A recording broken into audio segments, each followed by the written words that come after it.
1 João capítulo 3, a partir do versículo 7, o título da minha Bíblia diz assim: os filhos de Deus e os filhos do maligno.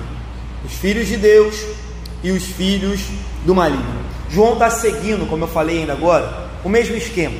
Ele está tratando do mesmo tema desde o início da carta. Ele está falando, ele está alertando a igreja de Deus acerca de ciladas, provações, tentações e heresias que tentam contra o povo de Deus. E nesse contexto que a gente está agora, do capítulo 3, ele está falando da gravidade do pecado. Ele está falando que o propósito do Filho de Deus ter vindo ao mundo foi para quitar, pagar a dívida do pecado, cancelar o pecado. E ele também está falando da incompatibilidade do cristão viver no pecado, porque se somos filhos de Deus, o pecado é algo grave que levou o meu e o seu Senhor Jesus a morrer na cruz, e ele veio para cancelar o pecado. Logo é incompatível a vida do crente viver em pecado. Então João está falando disso de forma breve. Nós iremos meditar de forma muito firme. João vai trazer agora também para a gente a origem do pecado. De manhã a gente já falou que essa origem ela surge em Satanás, e a gente vai avaliar um pouquinho isso. Vamos lá, versículo 7 diz assim: filhinhos, não vos deixe enganar, não vos deixeis enganar por ninguém. Aquele que pratica justiça é justo, assim como ele é justo. Então, novamente, querido, João começa o contexto, ou esse texto, chamando a igreja de filhinhos. É a 6ª vez que João usa esse termo, filhinhos. Às vezes ele usa amados, às vezes ele usa outras variações, mas filhinhos é a 6ª vez. Se você pegar lá desde o capítulo 2 até agora no capítulo 3, ele os chama de filhinhos 6 vezes, para mostrar o cuidado, o amor, a atenção e o carinho que ele tinha para com a igreja. Então ele diz: filhinhos, não vos deixeis enganar por ninguém. E aí, semanas anteriores, a gente vem dizendo aqui que o cristão, ele deve ser como o crente de Bereia. Ele deve ser aquele crente ou aquele cristão que guarda a palavra de Deus no coração e que não se deixe enganar por ninguém e por nada. É aquele que conhece o seu Senhor e sabe quem Ele é, e diante de toda e qualquer doutrina mentirosa, ele diz: não, eu conheço o meu Senhor. A Bíblia diz que as ovelhas conhecem a voz do seu pastor. Então, uma vez que conhecemos a voz do pastor, irmãos, nós não podemos nos deixar enganar. Mas tem um contexto específico no qual João está falando aqui. Havia um grupo de hereges naquela época, e pelo incrível que pareça, isso acontece hoje também, e é lamentável. Nesse período de carnaval isso se torna até um pouco mais evidente, mas naquela época existia uma falsa ideia de que era possível servir a Deus e continuar vivendo no pecado. Por isso que João está batendo nisso, e a gente está avaliando isso desde de manhã, e agora ele dá sequência. Então João diz: olha, todo aquele que permanece nele, de manhã a gente terminou assim, não vive pecando. Todo que permanece pecando não o viu nem o conheceu. Aí na sequência ele diz: filhinhos, não vos deixeis enganar por ninguém. Como se dissesse: olha, não deixe que ninguém engane vocês não. Todo aquele que vive pecando não conhece Deus, nunca viu Deus, fala da boca para fora que é servo de Deus, mas não é. Então o que João está dizendo é: não se deixem levar por essa falsa doutrina de que é possível servir a Deus e ao mundo, que é possível amar a Deus e ao mundo, que é possível ficar com o pé no mundo e um pé na igreja, que é possível andar muito tempo em cima do muro. Já dizia, não me recordo qual teólogo agora, que diz que o muro é do diabo. Tem gente que diz: você anda, tem crente que anda em cima do muro, um lado é de Deus, outro lado é do diabo. Aí tem um teólogo que diz: para de bobagem, o muro já é do diabo. Ele quer que você continue em cima do muro, porque em cima do muro você não tomou nenhuma decisão por Cristo, então o muro é dele também. Então cuidado, irmãos. Então João diz: olha, filhinhos, não vos deixeis enganar por ninguém. Aquele que pratica justiça é justo, assim como ele. Então ele traz a memória de que ser cristão é muito mais do que dizer. Ser cristão envolve prática. envolve praticar a justiça. Por quê? Porque Ele, o nosso Senhor Jesus, é justo. Então, ser cristão vai muito mais do que frequentar a igreja aos domingos e dizer: olha, eu tenho fé, eu acredito em Deus. João diz: não, não basta. É necessário que aquele que diz que crê em Deus, crê em Jesus e que o serve, pratique a justiça, porque Ele é justo. De manhã Ele disse: Ele é puro, sejamos puros. De manhã Ele disse: Deus é santo, nós devemos ser santos. Agora Ele diz: olha, se Jesus é justo, nada mais justo do que os seus filhos praticarem a justiça. Irmãos, os verdadeiros crentes, eles nasceram de novo, eles têm o Espírito Santo, e assim sendo, tendo o Espírito Santo, eles têm vontade de agradar a Deus, eles têm vontade de praticar a justiça, e pelo contrário, se aborrecem da injustiça. É muito difícil encontrarmos ou concebermos a ideia, aceitarmos a ideia de que pode haver crentes que se regozijam na injustiça, que se regozijam no pecado, que vivem uma vida dupla, uma vida no domingo, outra na segunda, uma vida nas quatro paredes da igreja, outra vida fora. Não há possibilidade disso acontecer, porque quando há o novo nascimento, quando há regeneração, quando o Espírito Santo vem morar no nosso coração, flui de dentro de nós, palpita no nosso coração. De manhã nós falamos isso. É verdade que o crente pode passar por desânimo, o crente pode tropeçar, o crente pode cair, o crente pode falhar, mas o normal do crente, o normal dele é querer agradar o seu Senhor, é querer ser parecido com o seu Pai, é querer ser parecido com Jesus, e não o contrário. De manhã nós fazíamos essa correlação, dizíamos que quando a gente é jovem, a gente sempre tem nos nossos pais terrenos um exemplo.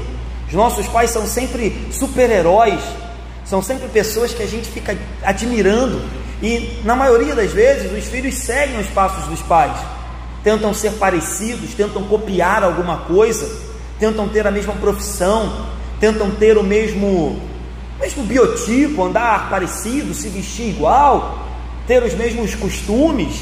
Eu lembro, há pouco tempo agora a gente viajou com o Guilherme, né? Ficamos muito tempo, e aí ele dizia: eu não como camarão, porque meu pai não come camarão. Para ele era tipo uma associação. Ele cresceu vendo o Rogério não comendo camarão, e para ele camarão fazia ruim para ele, fazia mal para ele também. Aí a gente falou: mas você já comeu? Ele: comi uma vez, mas faz mal.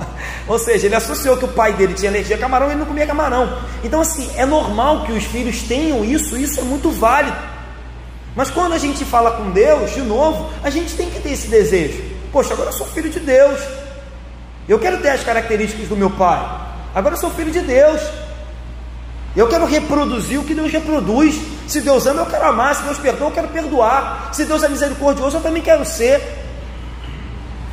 Se Deus é bom, eu quero ser. Se Deus é justo, eu também. Se Deus odeia o mal, eu quero odiar também o mal. Se Deus se ira contra o homicídio, uma agressão, uma perseguição, se Deus se ira contra toda e qualquer maldade, eu tenho que mirar. Se Deus se ira contra o desfazimento de casamentos, eu também devo mirar. Se Deus se revolta com a prática do homossexualismo, eu também devo fazê-lo. Mas ao mesmo tempo Deus é amor e é perdoador, e eu também devo sê-lo. Então, irmãos, esse deve ser o nosso desejo. João escreve para mostrar que o crente deve, dia após dia, buscar ser a semelhança de Jesus Cristo. E aí, de novo, falei isso acho que semana passada, e eu repito: se você não tem vindo aqui para isso, não faz sentido vir. A nossa igreja, disse isso semana passada, eu vou repetir, a gente não tem muito atrativo, a gente não tem nada de muito legal aos olhos do mundo. A gente ora, canta e prega, é só isso que a gente faz todo domingo. Todo domingo, você vier aqui domingo que vem, vai ser igual, só não vai ter a ceia. No outro domingo, de novo. Mas o que nos move a vir aqui? Saber que a cada domingo eu vou orar, eu vou louvar, eu vou ouvir a palavra, e se Deus quiser, eu vou sair daqui mais semelhante a Jesus do que eu entrei, mais parecido com Ele. Eu vou sair daqui aprendendo um pouco mais dEle, da palavra dEle. Eu vou sair daqui um pouco mais cheio do Seu Espírito. Se não é para isso, não faz sentido virmos. A música tem que ser boa? Tem que ser. As orações são importantes? Muito. A pregação, o pastor tem que estudar, fazer o máximo para trazer uma boa pregação? Sim. Mas se o intuito maior não é sair daqui mais parecido com Jesus, é perda de tempo. Vamos seguir? Versículo 8. Aquele que pratica o pecado procede do diabo, porque o diabo vive pecando desde o princípio. Para isso se manifestou o Filho de Deus, para destruir as obras do diabo. João agora está usando o mesmo verbo que ele usou lá em cima, para dizer que aquele que vive na prática do pecado, de manhã eu expliquei que essa prática, ele está falando de um ato contínuo, de um ato deliberado, de um ato constante, de algo habitual na sua vida, de uma mania, como dizer assim, de um costume. Então ele diz, aquele que pratica, aquele que vive no pecado, aquele que constantemente pratica o pecado, procede do diabo. João é duro. Esse versículo aqui, ele é paralelo ao versículo 4. O versículo 4 diz, todo aquele que pratica o pecado também transgride a lei. Agora João diz, todo aquele que pratica o pecado procede do diabo. Na verdade, você diz, poxa, João é duro, mas João só está reproduzindo palavras do próprio Jesus. No Evangelho de João, no capítulo 8, João nos relata que Jesus disse o seguinte, João 8,34, palavras de Jesus. Replicou-lhe Jesus, olha o que Jesus fala para os judeus, em verdade vos digo, todo que comete pecado é escravo do pecado.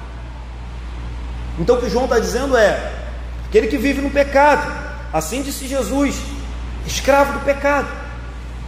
Então João, aparentemente duro, mas o que ele está fazendo é apenas reproduzindo palavras do próprio Jesus. Então de manhã a gente falou isso, irmãos, não se engane, o pecado tem origem em Satanás, o pecado tem origem no inimigo das nossas almas. João diz aqui que ele vive pecando, e aí parece que João está fazendo esse contraponto de forma proposital, porque eu falei o seguinte, o Filho de Deus não vive pecando, ele pode até esporadicamente cair, tropeçar, cometer um pecado, mas ele não vive. E aí João vem e coloca explicitamente, porque o diabo vive pecando. O crente pode pecar, não deve, mas o diabo vive pecando, e João diz que ele peca desde o princípio. A gente não sabe quanto tempo, até porque no céu não tem tempo, Deus é atemporal, mas a gente não sabe por quanto tempo, se eu poderia chamar de tempo, o diabo ficou antes de pecar, antes de cair. Por quanto tempo ele permaneceu anjo, por quanto tempo ele manteve ali a sua condição de, dizem, né, que fazia parte do coral de anjos.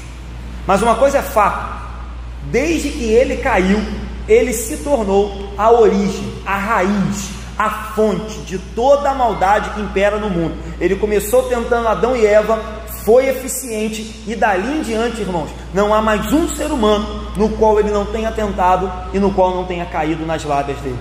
Então, desde que ele caiu, infelizmente, ele tem arrastado homens e mulheres dia e noite para fazer aquilo que é natural dele e não deveria ser natural nosso. Se a prática da justiça é a imitação de Deus, como ele disse no versículo 7, a prática do pecado é a imitação do diabo. Ponto. Não tem muito o que dizer. Não há exceções. Nós não somos apenas aquilo que falamos. nós somos aquilo que fazemos, aquilo que praticamos.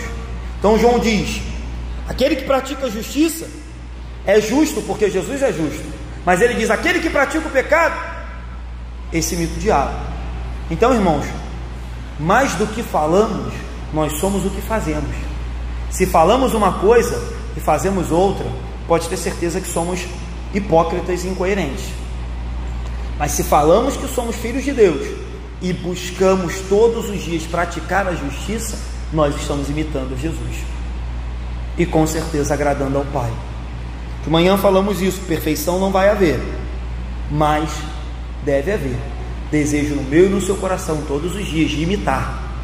A gente tem duas opções para imitar, e o ideal é que possamos imitar ao nosso Senhor Jesus. Por quê, pastor? Porque, como a gente falou de manhã, o texto diz que para isso se manifestou o Filho de Deus. E aí João diz para quê? Ele diz: para destruir as obras do diabo. Então, se ele se manifestou para destruir essas obras, se ele se manifestou para libertar o seu povo, para salvar o seu povo e para nos dar um novo e vivo caminho, não tem como, irmãos, nós vivemos no caminho do pecado, nós vivemos numa vida de pecado. Se o Filho de Deus se entregou na cruz para restaurarmos a comunhão com o Pai, nós não podemos viver imitando o inimigo das nossas almas.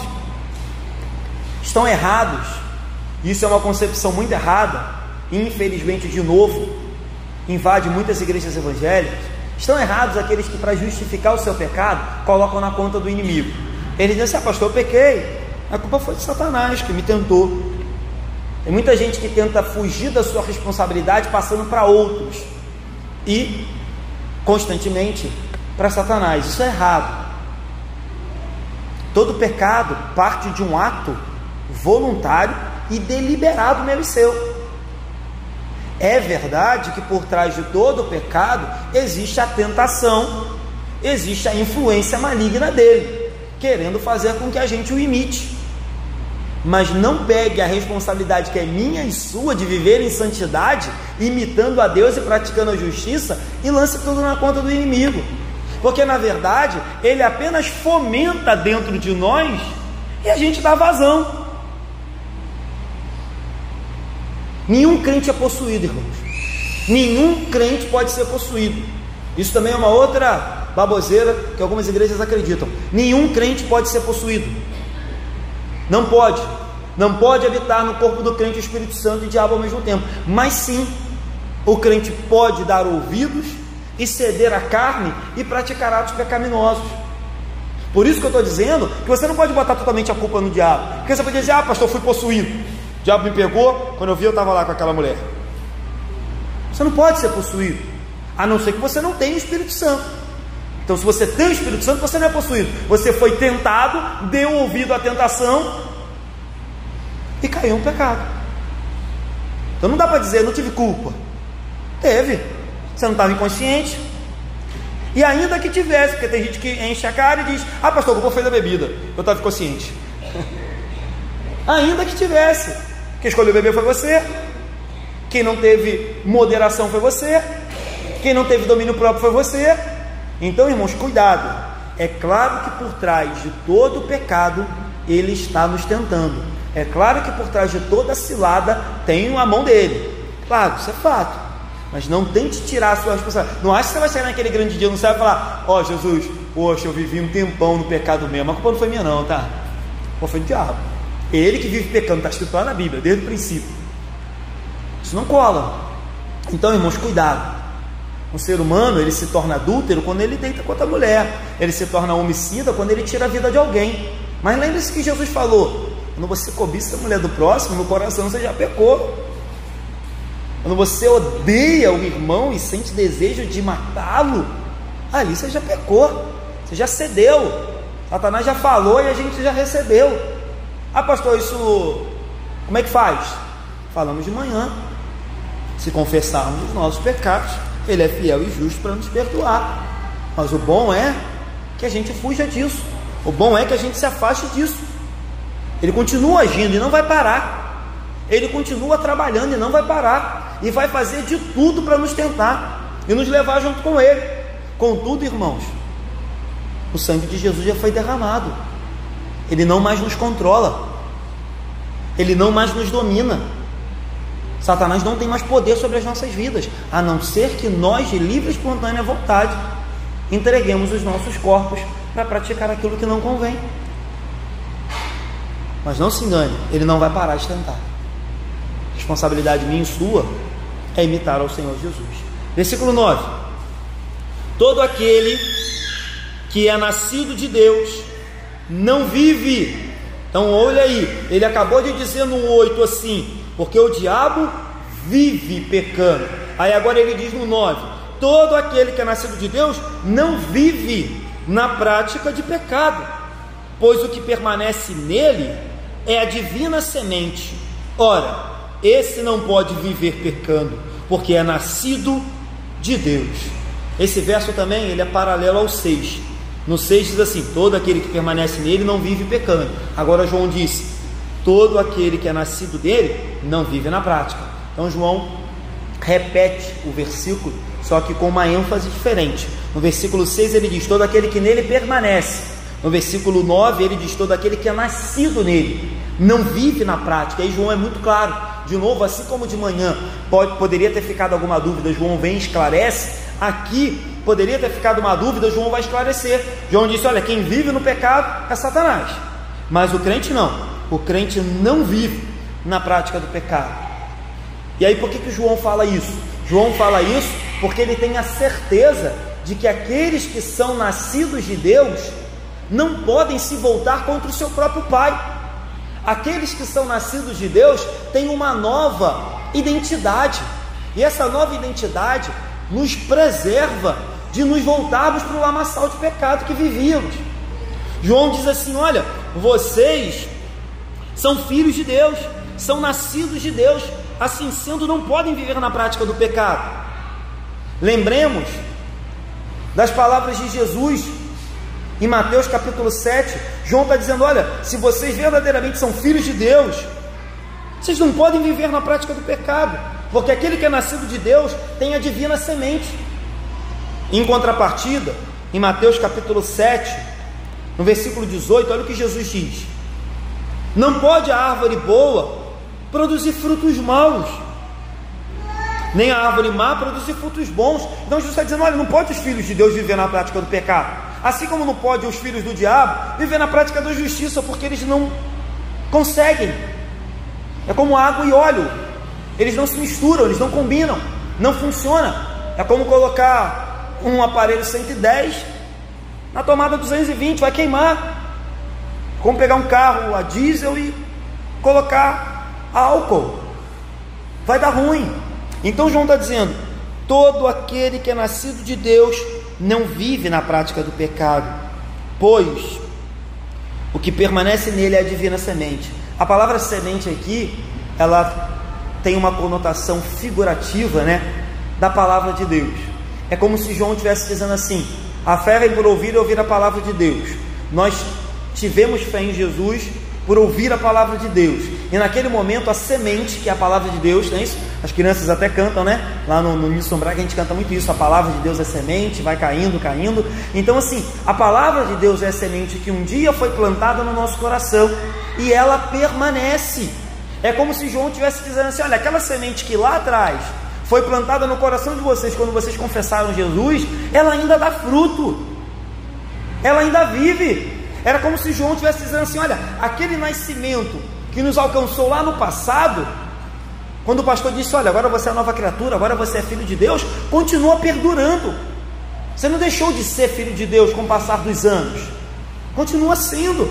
Então, uma vez que a palavra de Deus como semente permanece no coração do crente, ele não pode viver pecando. É isso que diz João.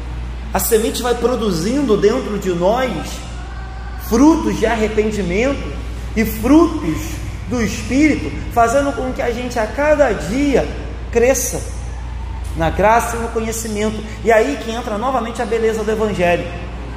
Se por um lado Jesus diz: olha, se purifique, se santifique, fuja do mal, se submeta a Deus, resista ao diabo, ele fugirá de vós.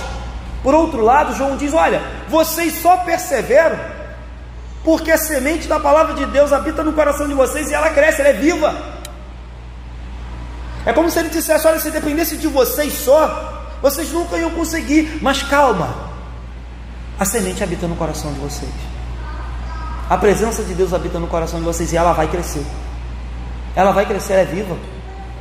Ela dá fruto no seu bom tempo. Então, há possibilidade de um cristão cair? Há possibilidade. Por isso que a gente deve a cada dia regar essa semente para que ela cresça mais e mais. Já pregamos esse texto aqui. Quando Jesus foi tentado por 3 vezes, ele usa a palavra. Quando Jesus foi caluniado, ele usou a palavra. Quando Jesus foi levado diante das autoridades, ele usou a palavra. Quando Jesus foi ridicularizado na cruz, ele usou a palavra. Jesus sempre lançou mão da palavra, até porque ele era a palavra. E não deve ser diferente na nossa vida. Então, há possibilidade de um crente cair? Claro que há. Mas o que fazer para nos proteger e nos prevenir dessa queda? Regar todos os dias o nosso coração com a boa semente, que é a palavra de Deus. As palavras de João deixam muito claro, de que um verdadeiro cristão não pode viver na prática do pecado.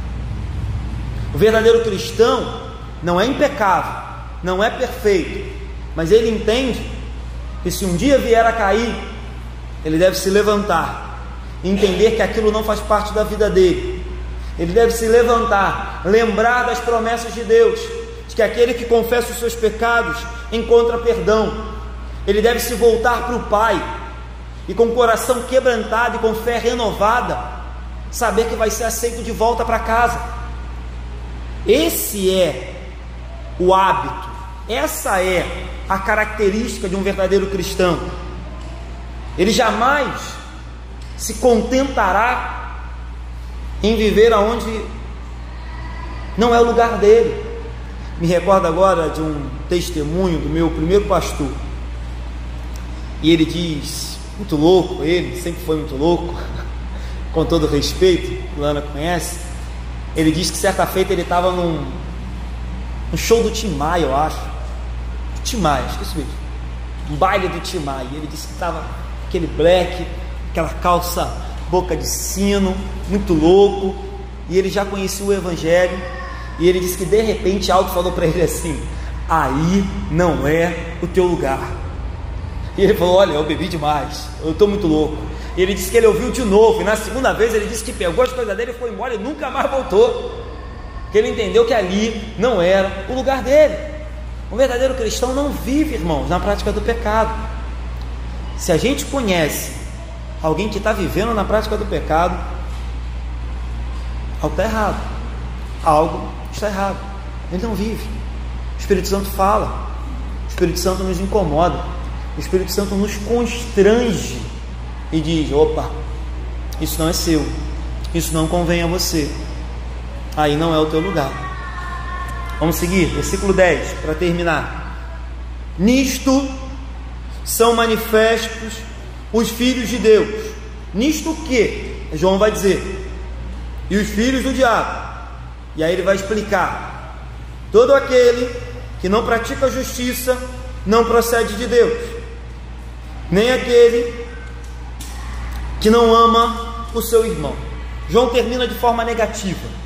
João termina trazendo 2 exemplos negativos para exaltar um ponto positivo. Ele diz assim: nisto são manifestos os filhos de Deus e do diabo. Todo aquele que não pratica a justiça não procede de Deus, nem aquele que ama o seu irmão. Então ele exalta 2 pontos negativos: não praticar justiça e não amar ao irmão, para dizer que quem pratica isso é filho do diabo. Em contrapartida, quem faz o contrário é filho de Deus. De manhã nós falamos sobre isso. A Bíblia, ela diz que Deus é o criador de todo ser humano, mas a Bíblia também diz que Deus só é pai espiritual daqueles que são servos do Senhor Jesus. Isso está muito claro quando João agora divide a raça humana em 2 grupos. Durante toda essa carta, João está fazendo isso, dividindo o mundo em 2 grupos. Ele falou de luz e trevas, de pecado e de pureza ou de verdade, ele falou de vida e morte, ele falou de Deus e o diabo, ele falou de mentira e de verdade, ele falou de filho de Deus e filho do diabo. Ele está a todo momento, João, trazendo esses contrastes para que a gente perceba que o mundo é sério, que a vida é séria e que as coisas espirituais existem, ainda que a gente não perceba, ainda que numa sociedade todos sejam iguais e que todos mereçam respeitos, acesso à moradia, acesso à educação, acesso à saúde, ainda que numa sociedade todo mundo mereça isso e deve ser respeitado. Quando a gente olha com os olhos espirituais, João diz: opa, é dois mundos diferentes, e eles não se envolvem, eles não se tocam, eles se excluem. E aí de novo você diz: olha, que palavra dura. Mas de novo João só está repetindo aquilo que Jesus já falou. João capítulo 8, versículo 44, resposta de Jesus. Olha o que Jesus diz, João 8,44: vós sois do diabo, que é vosso pai, e quereis satisfazer-lhes os desejos. Ele foi homicida desde o princípio, e jamais se firmou na verdade, porque nele não há verdade. Quando ele profere mentira, fala do que lhe é próprio, porque é mentiroso e pai da mentira. Palavras do próprio Jesus, dizendo que aquele que vive na prática do pecado se assemelha ao pai do pecado, à origem do pecado, ao manancial de pecado, que é o nosso inimigo. Então, como fazermos, Senhor Jesus? Como fazermos para avaliarmos a nossa vida e nos mantermos no caminho de paz, no caminho de vida, no caminho de luz? João diz: a prática é a forma de avaliar quem é filho de quem. João diz: olha, os filhos de Deus devem praticar a justiça, os filhos de Deus devem amar o seu irmão, os filhos de Deus devem perdoar, os filhos de Deus devem imitar o seu pai. Em contrapartida, ele disse aqui: todo aquele que não pratica a justiça não procede de Deus, nem aquele que não ama o seu irmão não procede de Deus. Reforçando aquilo que eu falei no início, como nós verificamos se aquilo que a nossa boca fala encontra lugar no nosso coração? É só avaliarmos a nossa prática. Na minha vida diária, eu tenho imitado mais a quem? Nas minhas atitudes, eu pareço mais com quem? Na maneira de lidar com o próximo, eu me pareço mais com quem? Essa é a maneira de avaliarmos a nossa vida.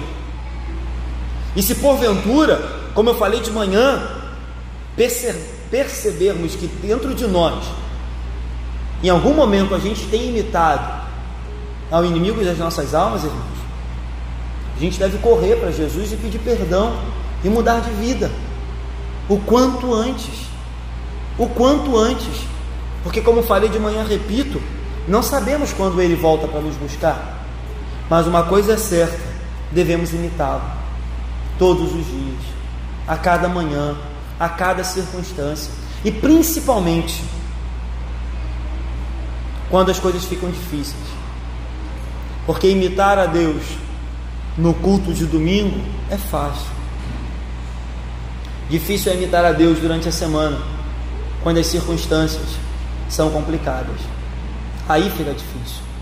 Então os filhos de Deus são conhecidos por obediência a Deus, amor ao próximo e fé no Senhor Jesus. Características do filho de Deus. E essas características devem ser reproduzidas em atitudes, em maneira de viver, porque senão vai ser apenas um discurso, e discurso qualquer um faz, inclusive os políticos, e na maioria das vezes não cumprem. Que o nosso discurso possa reproduzir frutos de justiça. Amém? Terminar? Rápidas aplicações. Primeira, os cristãos devem praticar a justiça como prova de que nasceram de Deus. Devem. Os cristãos devem ser luz, devem ser sal. Os cristãos devem ser diferentes, porque senão Não há diferença entre nós e o mundo. Segundo ponto, o que vive no pecado procede do diabo. Aquele que vive do pecado imita o autor do pecado. Terceiro ponto, Jesus se manifestou para destruir as obras do diabo. E se o meu Senhor se manifestou para destruí-las, eu não posso viver alimentando-as. Ao contrário, devo alimentar a semente que habita em mim. Quarto ponto, a divina semente nos fará perseverar. Guarde isso, irmãos. Somos filhos de Deus e Ele nos fará perseverar. Falei isso de manhã. Somos filhos de Deus e Ele nos fará chegar até em casa. Ele nos levará até as moradas celestiais. Contudo, a nossa responsabilidade é nos santificar e nos purificar todos os dias. E quinto, para terminar, nós somos o que fazemos e não só o que falamos. Bom seria se aquilo que falamos seja o mesmo que fazemos. Ou melhor, bom seria se o nosso discurso fosse acompanhado com práticas que comprovem o nosso discurso. Palavras convencem, não é isso que diz um ditado, mas atitudes arrastam multidões. Que a nossa vida possa ser mais do que falar, que a gente possa fazer aquilo que o nosso Senhor Jesus fez: amar ao mundo de tal maneira a ponto de se entregar por nós. Amém? Vamos orar. Queria chamar os oficiais já para frente para que a gente possa fazer a ceia.